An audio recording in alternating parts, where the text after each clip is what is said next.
Quand on commence la domotique, il y a souvent un élément indispensable qu'on se procure afin de gagner un peu de visibilité sur son domicile, mais aussi de gérer certaines automatisations. Ce module, vous l'avez vu dans le titre, vous avez compris, il s'agit du capteur de température et d'humidité. Ça tombe bien, on va regarder ça de plus près.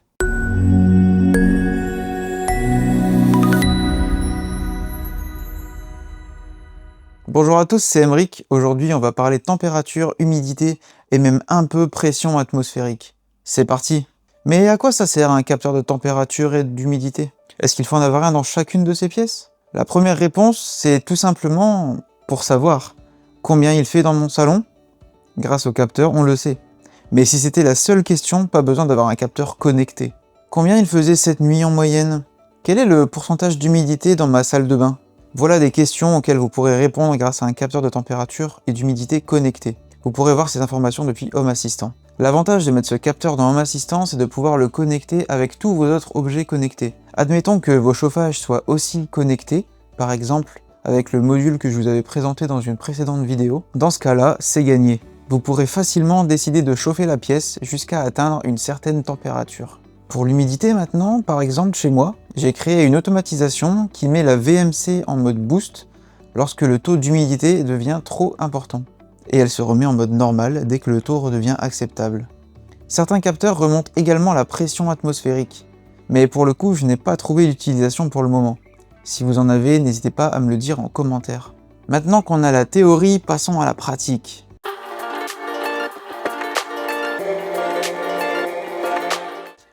Et c'est parti pour l'unboxing de ce super capteur de température avec écran.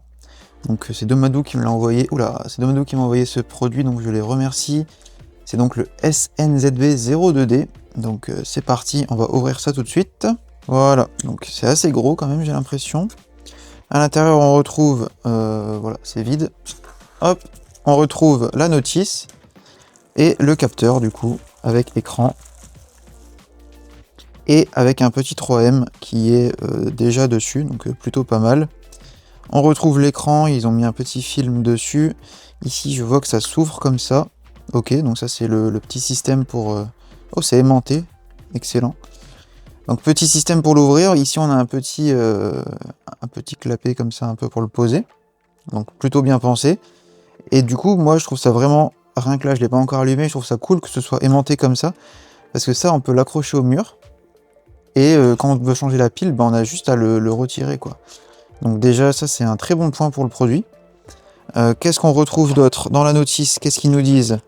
Est-ce que c'est intéressant? J'ai pas l'impression. Donc là, ils nous expliquent un peu la façon d'appairer dans eWeLink, j'imagine. Le produit, il est donc là.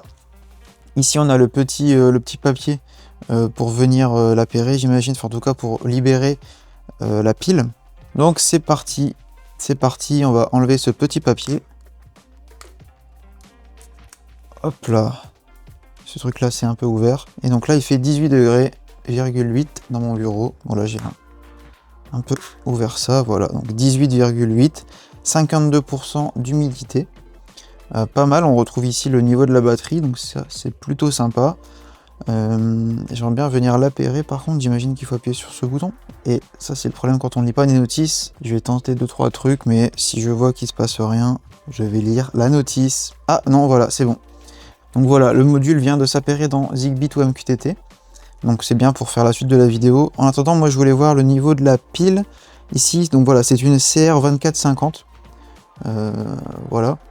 Donc voilà, à savoir, hein, c'est pas une pile AA, ça passe pas là-dedans, mais voilà, c'est une 2450, une pile bouton assez classique. Hop, je vais la poser là.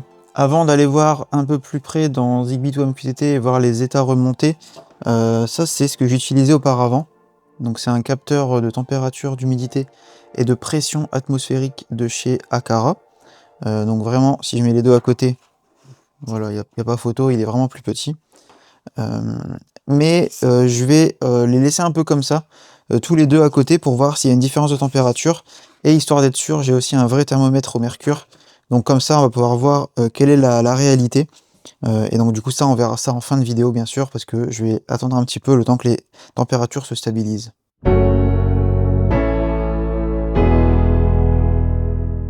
Ok, on se retrouve donc sur Zigbee to MQTT. On va aller voir ce que le thermomètre remonte.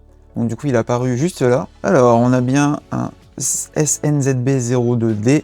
C'est donc un end device puisqu'il n'y a pas, il y a une batterie dedans, donc il ne fait pas office de routeur hein, forcément. Température and humidity sensor with a screen. Voilà, c'est ça sa petite description. Je vous ai pas menti, de toute façon vous l'avez vu. On va tout de suite le renommer. Thermomètre, je sais pas encore où je vais le mettre. Je vais le mettre dans l'atelier pour essayer. Je sais pas encore si le Zigbee passe jusque là-bas, donc ça sera l'occasion d'essayer. Donc voilà, thermomètre atelier.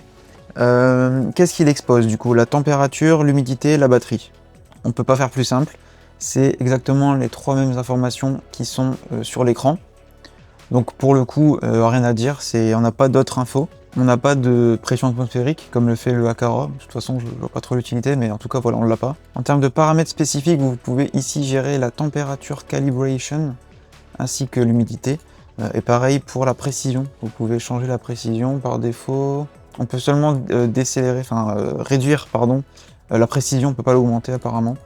Voilà. Donc, ce que je vais faire maintenant, c'est que de mon côté, je vais les laisser un peu à côté pour voir comment ça se passe, s'il y a une calibration à faire ou pas. Et je viendrai le calibrer ici tout simplement. Et donc sur Home Assistant, les informations sont exactement les mêmes. Pour l'instant c'est en inconnu, j'imagine qu'il faut attendre un petit peu pour que l'information remonte. Hop, le last scene, je vous invite à toujours l'activer. Et donc là j'imagine qu'il faut attendre un petit peu.